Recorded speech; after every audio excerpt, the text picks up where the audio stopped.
ఈ మధ్య ఆడవాళ్ళు వేసుకునే బట్టల విషయంలో పబ్లిక్‌లో చాలా చర్చ నడుస్తుంది. ముఖ్యంగా సినీ ప్రముఖుల్లో.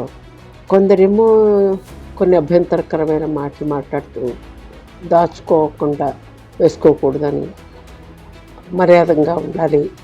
ముఖ్యంగా సినిమా స్టార్లని, మన సంస్కృతికి విరుద్ధమని ఇలా మాట్లాడుతున్నారు. కొందరేమో ఈ వ్యక్తిగత స్వేచ్ఛ, ఎవరికి ఇష్టమైన బట్టలు వాళ్ళు వేసుకుంటారు.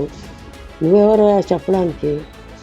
ఏది వేసుకోకూడదో నిరోధించడానికి చట్టం ఉంది అని మాట్లాడుతున్నారు. ఈ విషయంలో చెప్పాలంటే ఏ సమాజంలో ఉన్న స్త్రీలు పురుషులకు కూడా అభ్యంతరకరమైనటువంటి బట్టలు అంటూ ఉంటాయి.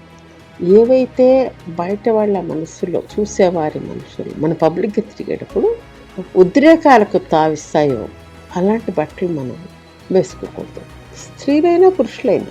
ఇప్పుడు మగవారు కూడా బాగా కండలు పెంచుకుని అవి కనపడేటట్టుగా బనీన్లు, మరి లేకపోతే చెడ్డీలతోటి బయట నడుస్తుంటారు అనుకోండి. అది మర్యాదగా ఉంటుందా?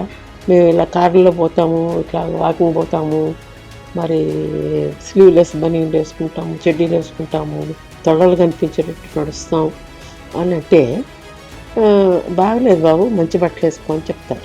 అదేవిధంగా ఆడపిల్లలకు కానీ ఆడవారికి కానీ అవతల వారిలో ఉద్వేగభరితమైన భావాలకు కలగకుండా, అశ్లీలతకు చోటు లేకుండా మనం బట్టలు వేసుకోవాలి.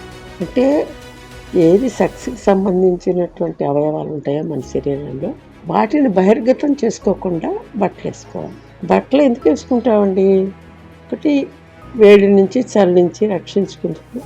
రెండు మనం చక్కగా కనపడడానికి, మన శరీరానికి తగినట్టుగా మన వేషధారణ వేసుకుని కనపడడానికి.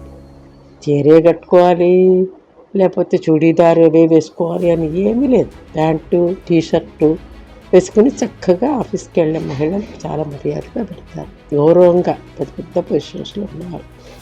కాబట్టి ఇవి వేసుకోవాలి అవి వేసుకోకూడదని కాదు, మన స్వేచ్ఛాచారిత్వం వైపు నడిపించకుండా అవతల వారిలో సెక్స్ పరమైన భావాలకి చోటు లేకుండా ఆడవారు కానీ మగవారు కానీ మంచి వస్త్రధారణ చేయాలి అని నా ఉద్దేశం.